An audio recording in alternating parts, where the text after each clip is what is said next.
Buongiorno. And I probably stuffed that word up completely. But anyway, the reason is we have an Italian flavour today, and the flavour is focaccia. Now, focaccia is a wonderful oven-baked or pan-baked bread, very crusty, probably due to the amount of olive oil in it, but airy, full of holes and soft in the centre. This is going to be our first attempt at it, so it could be interesting. Now, I'll get my recipe and I'll let you know what's there. We'll get started, and we're making a fairly big lot, and we're going to do it in a baking tray, not a frying pan or anything. So our ingredients are really simple. We've got water, yeast, salt, flour, and over there, lots and lots of olive oil. So we're going to start with our flour, and this makes a very wet dough, by the way. And we need 675 grams of flour.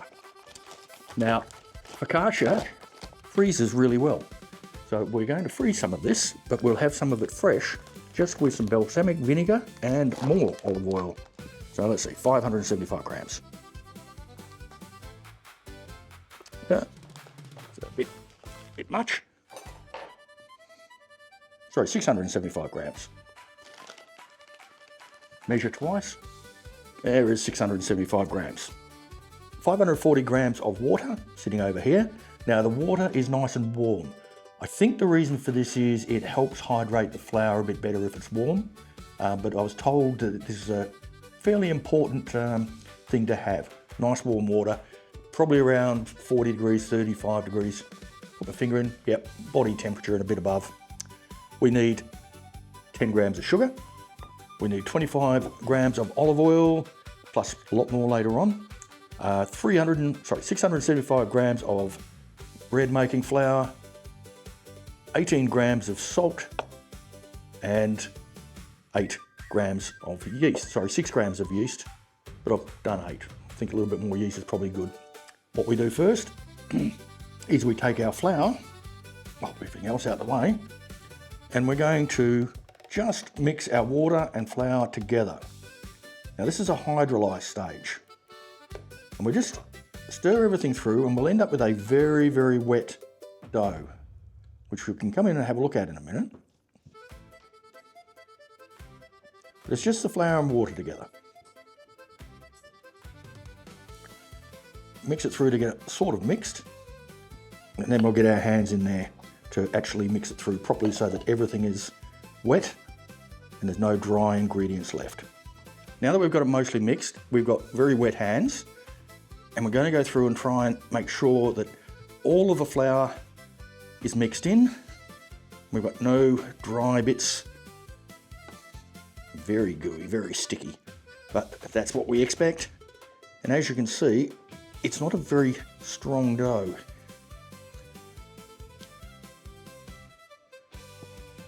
Yet, things change. Just pinching it together. Now this is just flour and water, remember? Ugh.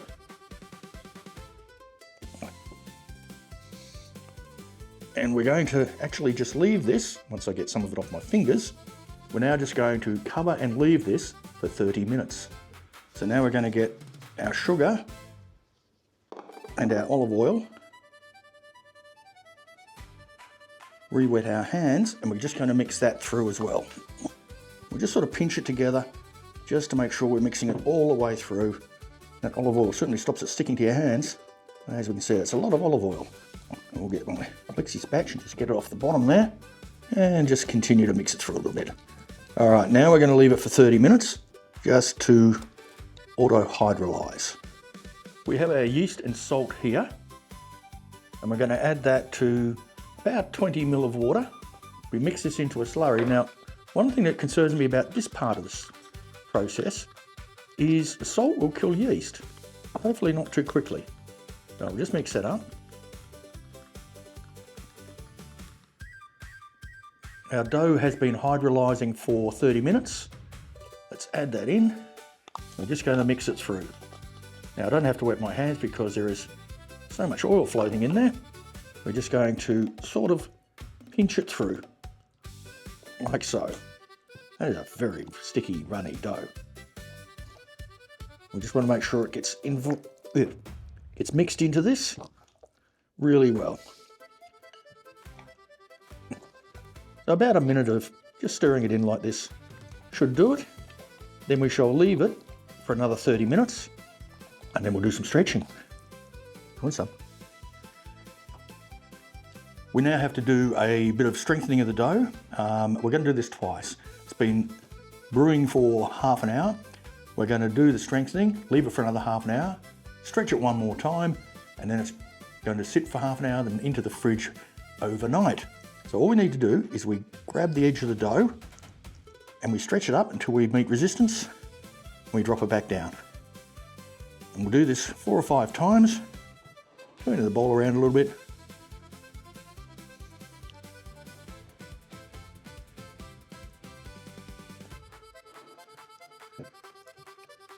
It is all gooey. One more time.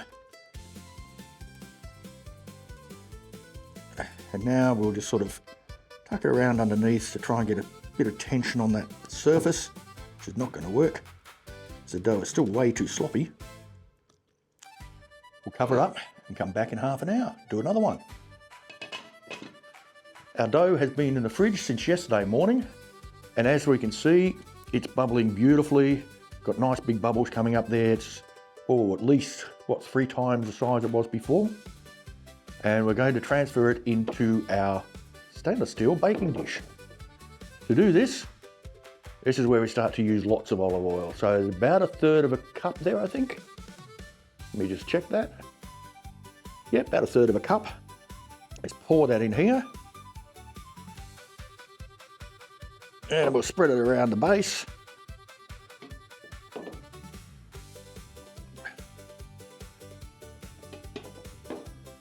We'll get some up the sides while I'm at it. Just wash my hands, so that's all good.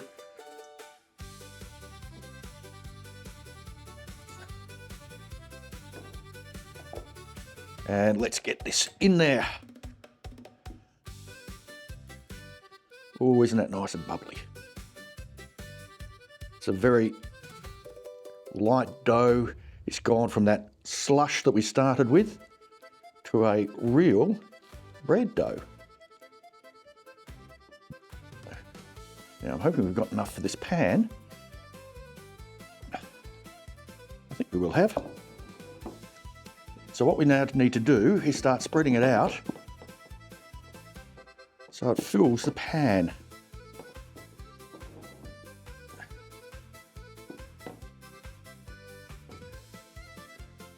Look at all that olive oil. Now we've got to dimple it, so we're just going to go, not dimpling very well. Oh, that is cold. It's going to have to warm up a bit, I think, before we can actually dimple it. Believe it or not, look at all that olive oil. We're going to have to drizzle some more over the top.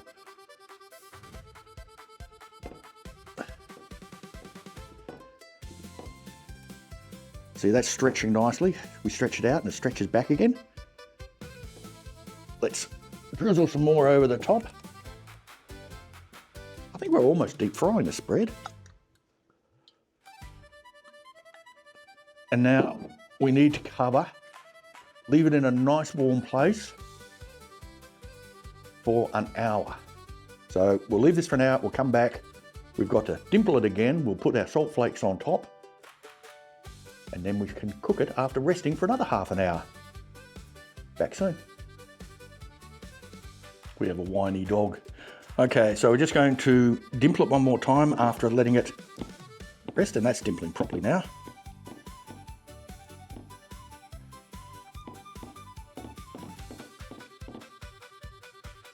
Lots of air bubbles in it. You can see, which we'll leave. If we had any really big ones, we'd pop them, but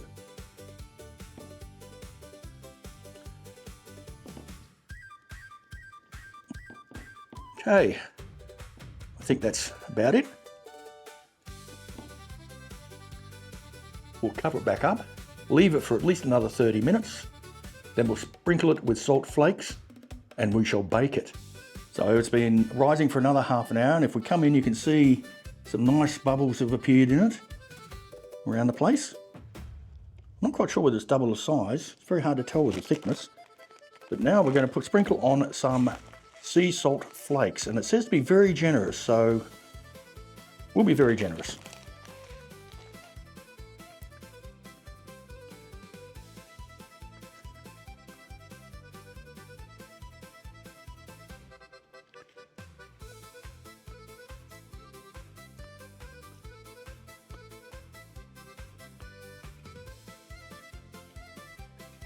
There we go. Seal them up nicely. Our oven has preheated to 260 degrees C. That is really, really hot. So we'll keep a very close eye on it. It's only going to be 15 to 18 minutes in there. We want it browner than we would normally do a bread, but let's see how it goes. I'll see you in about 15 minutes. Time to take it out. It's not browning as much as we would have liked, but it's pretty close, and I don't want to cook it any longer because we'll cook it too much in the middle. So maybe our oven's not getting quite hot enough. But there we go.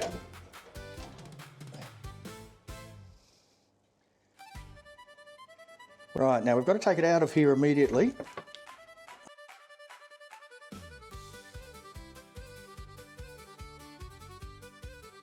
There we go, stuck a bit at the bottom.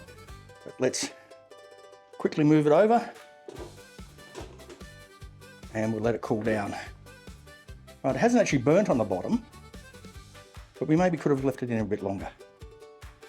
So, very first attempt at focaccia. We need to get the oven hotter if we can to brown it a bit more. Don't know why it's stuck. We might put it on baking paper next time. But we've got to leave this to cool for 15 minutes. Now we're going to try it.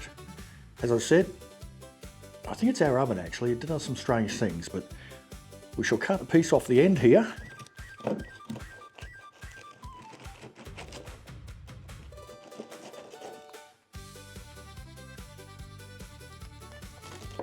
Oh, it's nice and crusty underneath. For the camera person, look at that. I'll just turn that around so you can see what it's like inside. Nice and holy. You want some, don't you? Right, here goes. Don't you dare steal it.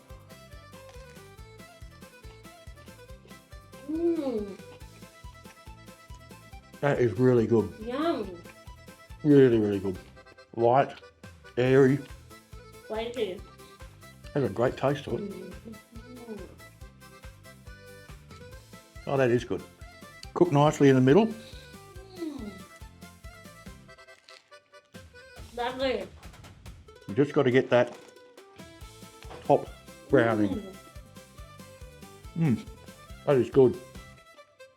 I didn't mention earlier, but this is Risen Flour's strong white flour that we've used. Aldi olive oil, which is actually pretty good. And that's an absolute winner. But now for the real test. Does Rufus like it? Is that any good? That's amazing. You like that? He's chewed it. That's delicious. He wants more. He liked it. So what do you reckon? Yes, I know it's too light on top. Let me know in the comments if you think this was our oven or I did something wrong. But I reckon that is a success. I'm going to eat the rest of this now. Yum. You guys enjoy life. I'm going to enjoy my focaccia and I'll catch you in the garden.